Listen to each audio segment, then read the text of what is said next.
সময় সংবাদের সঙ্গে আছি আমি তোহা খান তামিম। প্রধানমন্ত্রী শেখ হাসিনা বলেছেন, সশস্ত্র বাহিনীর উন্নয়নের পাশাপাশি দেশের অর্থনৈতিক ও সামাজিক উন্নয়নে বর্তমান সরকার নিরলসভাবে কাজ করে যাচ্ছে। চট্টগ্রামে নেভাল একাডেমিতে নৌবাহিনীর শীতকালীন কুচকাওয়াজ অনুষ্ঠানে গণভবন থেকে ভার্চুয়ালি অংশ নেন প্রধানমন্ত্রী। এ সময় তিনি আরও বলেন, নৌবাহিনীকে যুগোপযোগী ও শক্তিশালী করতে নানামুখী কাজ চলছে। দেশের সার্বভৌমত্ব রক্ষায় বাহিনীকে সদা প্রস্তুত থাকার নির্দেশ দেন সরকার প্রধান। সশস্ত্র বাহিনী উন্নয়নের পাশাপাশি দেশের অর্থনৈতিক আর্থসামাজিক উন্নয়নে আমাদের সরকার নিরলসভাবে কাজ করে যাচ্ছে। দেশের তরুণ প্রজন্মের মধ্য থেকে উন্নত প্রশিক্ষণের মাধ্যমে সামরিক বাহিনীর জন্য যোগ্য নেতৃত্ব গড়ে তোলার লক্ষ্যে যুগোপযোগী একাডেমি প্রতিষ্ঠা ছিল জাতির পিতার স্বপ্ন। বাংলাদেশ নৌবাহিনী আজ শুধু দেশেই নয়, আন্তর্জাতিক পরিমণ্ডলে অত্যন্ত সুশৃঙ্খল, দক্ষ এবং পেশাদার বাহিনী হিসেবে মর্যাদা লাভ করেছে। জাতিসংঘ শান্তিরক্ষা মিশন সহ সকল ক্ষেত্রে তাদের আত্মত্যাগ ও কর্তব্যনিষ্ঠা বাংলাদেশের জন্য বয়ে এনেছে বিরল সম্মান ও মর্যাদা, যা বহির্বিশ্বে বাংলাদেশের ভাবমূর্তিও অত্যন্ত উজ্জ্বল হয়েছে। কর্মজীবনে মুক্তিযুদ্ধের চেতনায় বলীয়ান হয়ে দেশ মাতৃকার সার্বভৌমত্ব নিরাপত্তা রক্ষার্থে তোমরা নিরলসভাবে কাজ করে যাবে বলে আমি বিশ্বাস করি। নির্বাচন কমিশন গঠনের লক্ষ্যে রাজনৈতিক দলগুলোর সঙ্গে আজ শুরু হচ্ছে রাষ্ট্রপতি সংলাপ। সার্চ কমিটির মাধ্যমে গঠিত কমিশন নিরপেক্ষ হতে পারে না দাবি করে বিএনপি বলছে, এই সংলাপে অংশ নেবে না তারা। আর সংলাপে নির্বাচন কমিশন গঠনে আইন প্রণয়নের পরামর্শ দেবে সংসদের বিরোধী দল জাতীয় পার্টি। আস্থার সংকট কাটাতে কমিশন গঠনে সংবিধানের আলোকে আইন প্রণয়নের পরামর্শ বিশ্লেষকদের। রিপোর্ট শাকির আহমেদের। সংবিধানের ১১৮ নম্বর অনুচ্ছেদে বলা হয়েছে, বাংলাদেশের একটি নির্বাচন কমিশন থাকবে এবং উক্ত বিষয়ে প্রণীত আইনের বিধানাবলী সাপেক্ষে রাষ্ট্রপতি প্রধান নির্বাচন কমিশনার ও অন্যান্য নির্বাচন কমিশনারকে নিয়োগ করবেন। কিন্তু গত ৫০ বছরেও হয়নি নির্বাচন কমিশন গঠনের সেই আইন। আগামী ফেব্রুয়ারিতে শেষ হচ্ছে বর্তমান কমিশনের মেয়াদ। তাই নতুন কমিশন গঠনে রাজনৈতিক দলগুলোর সঙ্গে সংলাপ শুরু করছেন রাষ্ট্রপতি। সোমবার প্রথম দিন সংলাপে অংশ নেবে জাতীয় পার্টি। নির্বাচন কমিশন গঠনে আইন প্রণয়নের পরামর্শ দিবে দলটি। বসে আলোচনা করে এটা সঠিক একটা আইনে পরিণত করা উচিত, যে এই আইনেই হবে, অর্থাৎ নির্বাচন কমিশন কারা হবে। বাংলাদেশে অনেক সংস্থাই রয়েছে যেগুলোর আইন থাকা উচিত। আর সার্চ কমিটির মাধ্যমে গঠিত কমিশন নিরপেক্ষ ভূমিকা রাখতে পারছে না দাবি করে সংলাপে অংশ না নেওয়ার কথা বলছে বিএনপি। যারা সুষ্ঠু নির্বাচন বিশ্বাস করে না, যারা অবাধ নিরপেক্ষ নির্বাচন বিশ্বাস করে না, তারা সংলাপের মধ্যে দিয়ে একটা স্বাধীন নির্বাচন কমিশন গঠন করবে, এটা কেউ বিশ্বাস করে না। তো সেই সংলাপে গিয়ে কি লাভ? আর কমিশন গঠন নিয়ে রাজনৈতিক দলগুলোর মধ্যে আস্থার সংকট কাটাতে স্থায়ী আইন প্রণয়নের পরামর্শ বিশ্লেষকদের। নির্বাচন কমিশনকে কেন্দ্র করে এই আইন যদি তৈরি হয়, তাহলে বাংলাদেশের রাজনীতিতে একটি স্বচ্ছতার জায়গা এবং নির্বাচনকে কেন্দ্র করে যে অস্বচ্ছতার জায়গা গত দুটো নির্বাচনে তৈরি হয়েছে, সেগুলো আমার কাছে মনে হয় অনেকাংশে কমে যাবে। জাতীয় সংসদ রয়েছে, সেই সংসদেও যদি আলোচনা করা হয় বা এই বিষয়ে একটা বিল আনা হয়, একটা ঐক্যমত্যের ভিত্তিতে একটা আইন করা যেতে পারে। এ পর্যন্ত গঠিত 12টি নির্বাচন কমিশনের মধ্যে গত 2টি নির্বাচন কমিশন রাষ্ট্রপতি সার্চ কমিটির মাধ্যমে গঠন করেন। শাকির আহমেদ, সময় সংবাদ, ঢাকা। অবৈধ প্রক্রিয়ায় বিয়ের মামলায় ক্রিকেটার নাসির হোসেন ও তামিমা সহ 3 জনকে আগের শর্তে জামিন দিয়েছেন আদালত। সকালে সিএমএম কোর্টে হাজিরা দিতে আসেন নাসির তামিমা দম্পতি। এরপর মোহাম্মদ তোফাজ্জল হোসেনের আদালতে বেলা 11টায় শুরু হয় শুনানি। অভিযোগ গঠনের শুনানি পিছিয়ে 23 জানুয়ারি ধার্য করা হয়। একই সাথে তাম্মির ব্যক্তিগত হাজিরা থেকে অব্যাহতির আবেদনও খারিজ করে দেন আদালত।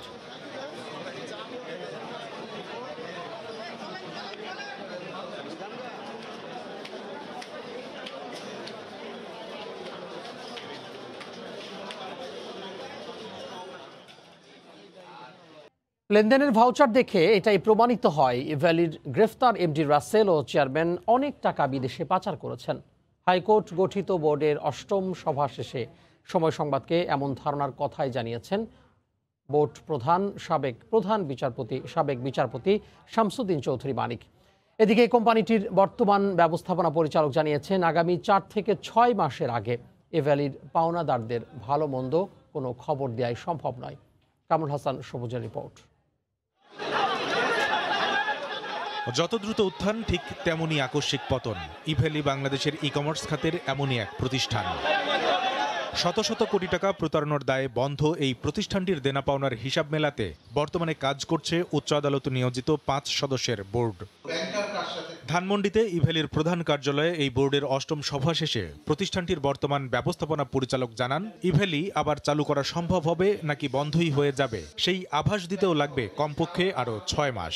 অ্যাকুরেটলি যদি আমরা ফিনান্সিয়াল অবস্থাটা যদি দাঁড় করাতে না পারি, তাহলে আমরা এর পরবর্তী সিদ্ধান্তে যেতে পারবো না। কাগজপত্র রেডি করছি, কারণ কাগজপত্রের অবস্থা খুবই খারাপ অবস্থা আমরা পেয়েছি। এখানে এই বিল্ডিংয়ে কিছুই ছিল না, সবই লুটপাট হয়ে গিয়েছিল। সব কাগজ আছে কিনা আমরা এখন পর্যন্ত জানি না। 3-4 মাস 6 মাস তো লাগবেই। জানানো হয়, ল্যাপটপ সহ ইভেলির অনেক সম্পদ চুরি হয়ে গেছে। প্রতিষ্ঠানটির অনুকূলে থাকা গাড়ি জব্দে মিলছে না বিআরটি এর সহযোগিতা, পাওয়া যাচ্ছে না 3টি সিন্ধুকের পাসওয়ার্ড। হিসাব মেলাতে ঋণ বা বেতন বাবদ আগাম টাকা নেওয়া কোম্পানির কর্মীদেরও ডাকা হবে চিঠি দিয়ে। ইচ্ছে মতো বানানো ভাউচারগুলো সাক্ষ্য দিচ্ছে টাকা পাচারের দাবির পক্ষে।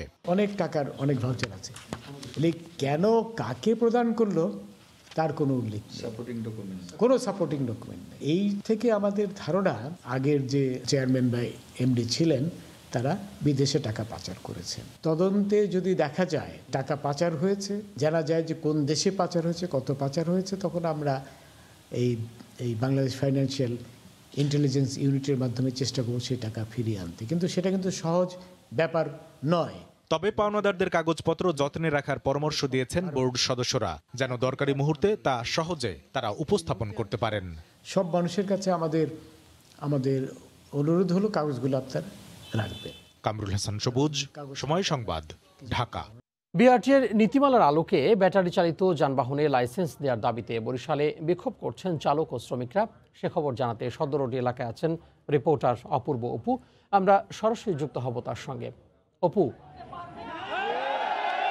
আমি এই মুহূর্তে আছি বরিশালের বঙ্গবন্ধু উদ্যানে রয়েছে। এখানে কিন্তু প্রায় কয়েক হাজার ব্যাটারি চালিত যানবাহনের শ্রমিকরা এসে জড়ো হয়েছে। এর আগে অশ্বিনী কুমার হলের সামনে তারা অবস্থান নিয়ে সেই সড়কটি কিন্তু অবরোধ করে এবং তারা যে দাবিটি নিয়ে এখানে আজকে সমাবেশ চালাচ্ছে সেটি হচ্ছে ব্যাটারি চালিত যানবাহন উচ্ছেদ নয়, সেটি তারা আধুনিকায়নের দাবি জানিয়েছে। তা আপনি জানেন যে হাইকোর্টে সম্প্রতি একটি ঘোষণা এসেছে, 40 লাখ ব্যাটারি চালিত অটো বিষয়ে একটি ঘোষণা আছে। সেই ঘোষণার প্রতিবাদ জানিয়ে তারা আজকে এই সমাবেশ করছে এবং বেলা 11টার সময় এই সমাবেশটি শুরু হয়। কিছুক্ষণ আগে অশ্বিনী কুমার হলের সামনে থেকে তারা সমাবেশটি প্রথম এক দফায় সমাবেশ করে। সেখানে সড়ক অবরোধ শেষে বিশাল একটি মিছিল নিয়ে তারা কিন্তু বিভিন্ন সড়ক প্রদক্ষিণ করে ঠিক এই মুহূর্তে বঙ্গবন্ধু উদ্যানে এসে জড়ো হয়েছে এবং এখানে ব্যাটারি রিক্সা, ব্যাটারি ভ্যান এবং ইজি বাইক চালক সংগ্রাম পরিষদের উদ্যোগে সমাবেশটি হচ্ছে এবং এখানে এই মুহূর্তে বক্তব্য রাখছেন ডাক্তার মনীষা চক্রবর্তী, বাসদের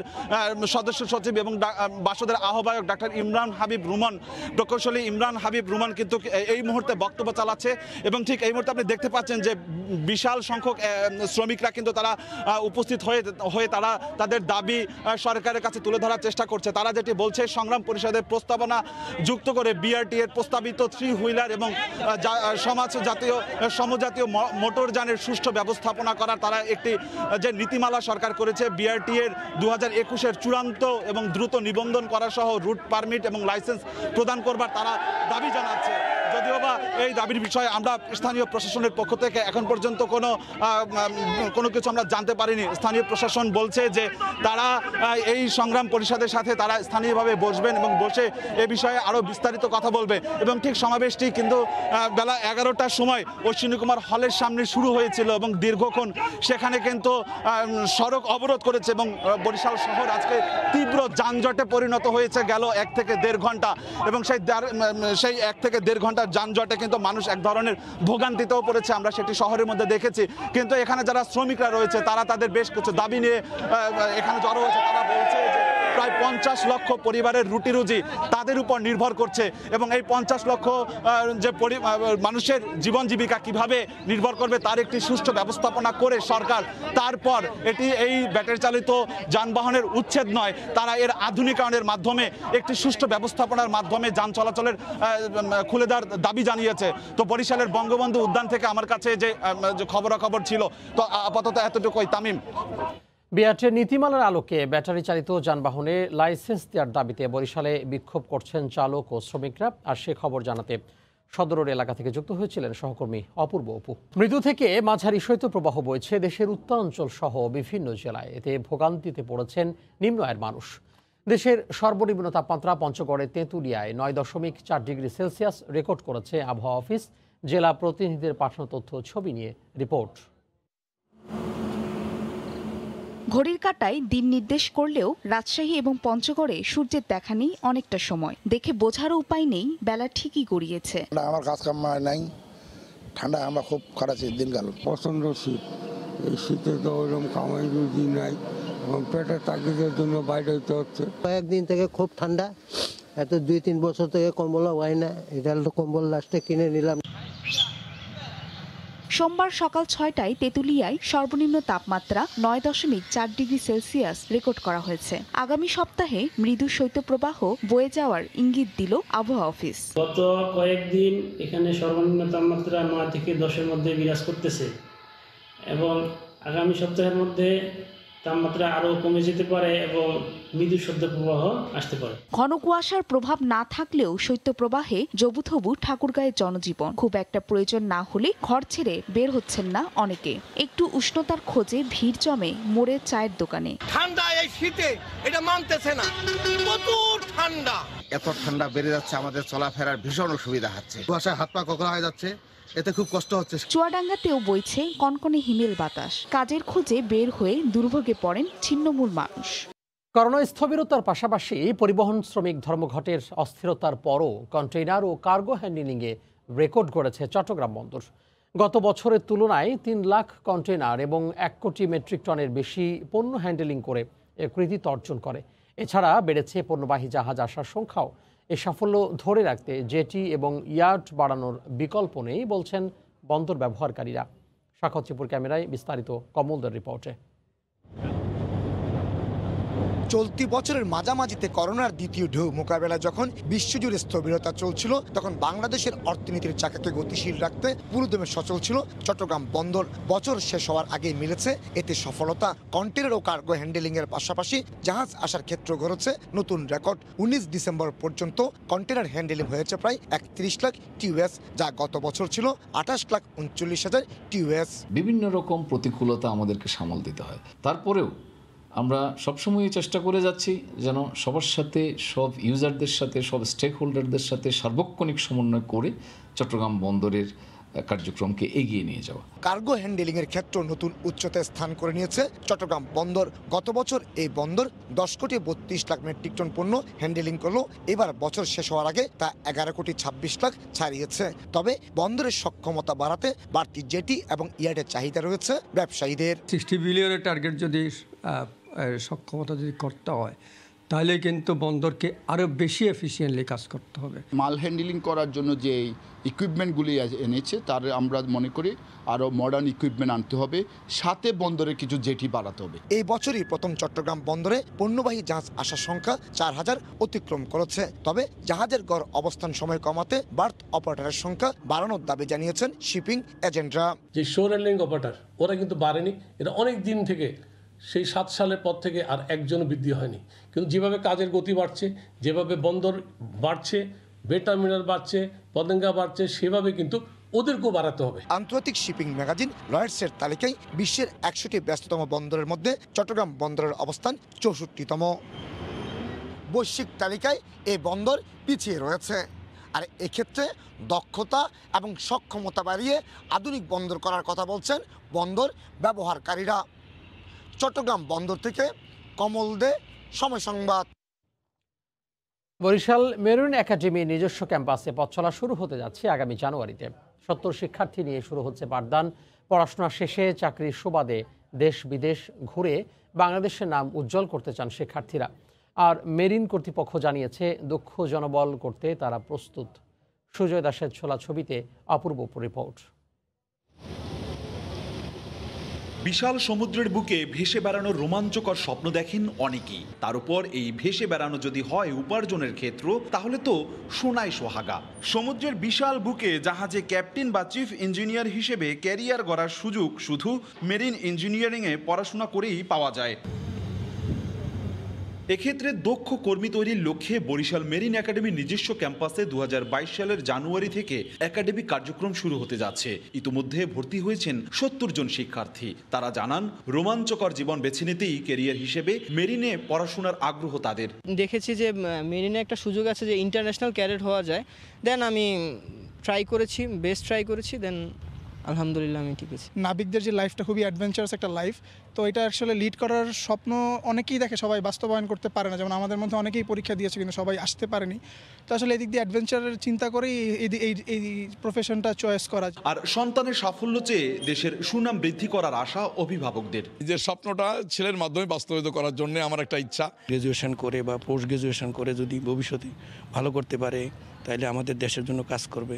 সংশ্লিষ্টরা জানান, সমুদ্র খাতে দক্ষ জনবল গড়ে তুলে দেশের ভাবমূর্তি বাড়াতে চান তারা। বর্তমান অবস্থায় আমরা 70 জন নিচ্ছি এবং ধাপে ধাপে এটাকে আমরা উন্নীত করব। এখন কি রকম আমাদের অবস্থা এবং বর্তমান এটার সুযোগ কতটুকু আছে এটা বিবেচনা করে হয়তো ভার্টিক্যাল এক্সপানশনে ভবিষ্যতে যেতে পারে। বরিশাল সদরের কর্ণকাঠিতে 10 একর জমিতে প্রায় 125 কোটি টাকা ব্যয়ে মেরিন একাডেমি নির্মাণ করা হয়েছে। অপূর্ব অপু, সময় সংবাদ, বরিশাল। করোনার ভয়াবহ পরিস্থিতির মধ্যেও শেষ সময় জার্মানিতে জমে উঠেছে বড়দিনের মেলা। তবে করোনার সংক্রমণ ও মৃতের সংখ্যা এখনও কমেনি। এরই মধ্যে করোনা পরিস্থিতির অবনতিতে প্রতিবেশী ফ্রান্স, ডেনমার্ক সহ বেশ কটি দেশকে ঝুঁকিপূর্ণ অঞ্চল হিসেবে ঘোষণা করেছে জার্মানি। বার্লিন থেকে বিস্তারিত সহকর্মী বিটু বড়ুয়ার রিপোর্টে। জার্মানির হামবুর্গ, কোলোন, ফ্রাঙ্কফুর্ট কিংবা বার্লিন সবখানেই সন্ধ্যা নামলেই উৎসব মুখর চারিদিক। করোনার নাজুক পরিস্থিতিতেও বাহারি সাজুগুজুতে কমতি রাখেনি ঐতিহ্যবাহী বড়দিনের মেলাগুলো। রং বেরঙের হরেক রকমের পসরা সাজিয়ে ক্ষুদ্র ও মাঝারি দোকানিরা যেন এই উৎসবটিরই অপেক্ষা করে থাকেন দিনের পর দিন। আর সন্ধ্যা নামলেই তীব্র শীত আর হিম ঠান্ডা উপেক্ষা করে ছোট বড় সবাই যেন ছুটছেন জমে ওঠা বড়দিনের আনন্দ মেলায়। তবে মেলায় ঢুকতে দেখাতে হচ্ছে টিকা নেয়া কিংবা সেরে ওঠা অথবা করোনার চটজলদি নেগেটিভ সার্টিফিকেটও। বছর ধরে এই দিনগুলোর অপেক্ষায় থাকি আমরা। বেশ ভালো লাগছে বড়দিনের আগেই দারুণ এই মেলার অংশ হতে পেরে। সবচেয়ে ভালো লেগেছে প্রচুর মানুষের সমাগম দেখে। এদিকে করোনার ভয়াবহ অবনতিতে প্রতিবেশী দেশ ফ্রান্স, ডেনমার্ক, অস্ট্রিয়া সহ ব্রিটেনকেও ভাইরাস ভ্যারিয়েন্ট ও ঝুঁকিপূর্ণ দেশ হিসেবে ঘোষণা করেছে জার্মানি। বিশেষ করে ডেনমার্কে দ্রুত গতিতে ওমিক্রন ছড়িয়ে যাওয়ায় সেখানেও বন্ধ করে দেওয়া হয়েছে থিয়েটার, সিনেমা, কনসার্ট সহ জনসমাগমও। দেখুন, আমি লন্ডন থেকে বেড়াতে এসেছি। জার্মানিতে করোনার পরিস্থিতি আমাদের ব্রিটেনের চাইতে অনেক ভালো। এখানে তো তবুও নাগরিকদের নিয়ন্ত্রণ করার ব্যবস্থা রয়েছে, কিন্তু ব্রিটেনের অবস্থা সত্যিই নাজুক। এদিকে করোনার 2 ডোজ টিকা সম্পন্ন করার পর করোনার 5ম ঢেউ আঘাত হানার আগেই বুস্টার ডোজ নেয়ার পাশাপাশি 6 বছর বয়স থেকেই সকল শিশু কিশোর ও সর্বস্তরের নাগরিকদের শারীরিক দূরত্ব বজায় রেখে উৎসবে যোগ দেওয়ার কথা থাকলেও তা অনেককেই মানতে দেখাই যায়নি। জার্মানিতে করোনার টিকার 2 ডোজ নেওয়ার পরও নতুন করে আক্রান্ত হয়েছেন অনেকেই। তবুও নিজের এবং অন্যের জীবন রক্ষার্থে করোনা ভ্যাকসিনের কোনো বিকল্প নাই বলছেন এদেশের চিকিৎসা বিজ্ঞানীরা। জার্মানি থেকে বিটু বড়ুয়া, সময় সংবাদ।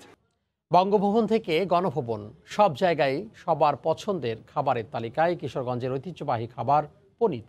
রাষ্ট্রপতি ও প্রধানমন্ত্রীর পছন্দের তালিকায় এই পনির পাঠানো হয় ভারতের প্রধানমন্ত্রীর বাড়িতেও।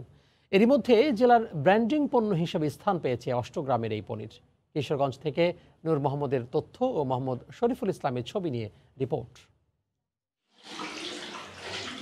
অষ্টগ্রামের পনির মোগল আমল থেকে পছন্দের তালিকায় স্থান ধরে রেখেছে কিশোরগঞ্জের হাওর উপজেলা অষ্টগ্রামের এই সুস্বাদু পনির। কোনো প্রকার ক্ষতিকর দ্রব্য ছাড়া হাওরের গরু ও মহিষের বিশুদ্ধ দুধ থেকে স্থানীয় কারিগরদের তৈরি পনিরের কদর রয়েছে। এখানকার পনির নিয়মিত যাচ্ছে প্রধানমন্ত্রী ও রাষ্ট্রপতির বাসায়। মহামান্য রাষ্ট্রপতিও আমার পনির খাইতেছে এবং প্রধানমন্ত্রীও আমার বানানো পনির খায়া উনি অষ্টগ্রামের পনির বলে বিখ্যাত স্বীকৃতি দিচ্ছে। এই মাওয়াটা পানির মধ্যে আধা ঘন্টা ভিজে রাখলে ওই পানিটা দুধের মধ্যে দিলে 1 ঘন্টা আধা ঘন্টা পর মানে একটু জমাট বাঁধে। বংশ পরম্পরায় এ পেশায় জড়িত অষ্টগ্রাম সদরের অনেক কারিগর। তবে পর্যাপ্ত চাহিদা থাকার পরও সরকারি পৃষ্ঠপোষকতার অভাবে দিন দিন কমছে পনিরের কারিগরের সংখ্যা। বর্তমানে মাত্র 20টির মতো পরিবার এ শিল্পের সাথে জড়িত আছে। বর্তমানে অনলাইনে পনির বিক্রি বেড়েছে, আর হাওড়ে অল ওয়েদার সড়ক নির্মাণ হওয়ায় দেশের বাইরে পনির রপ্তানির সুযোগ সৃষ্টি হয়েছে। আমরা এটা খাইয়া স্বাদ পাইছি। ওনার পনিরটাই সবাই পছন্দ করে। রাষ্ট্রপতির পছন্দের তালিকায় রয়েছে পনির। তার নির্দেশে ব্র্যান্ডিং পণ্য পনির শিল্পের বিকাশে বিভিন্ন উদ্যোগ নেওয়ার কথা জানালেন জেলার শীর্ষ কর্মকর্তা। হাওড় এলাকায় যে পর্যটন যে সময়টি থাকে, এই সময়তে এখানে ভ্রাম্যমাণ যে পনির বিক্রয় কেন্দ্র সেগুলো স্থাপন করা। হাওর বাওর মাছে ভরা অষ্টগ্রামের পনির সেরা, এই প্রতিপাদ্য বিষয় নিয়ে জেলার ব্র্যান্ডিং পণ্য হিসেবে স্থান পেয়েছে হাওরের পনির। সময় সংবাদ, কিশোরগঞ্জ। সঙ্গে থাকুন সময়।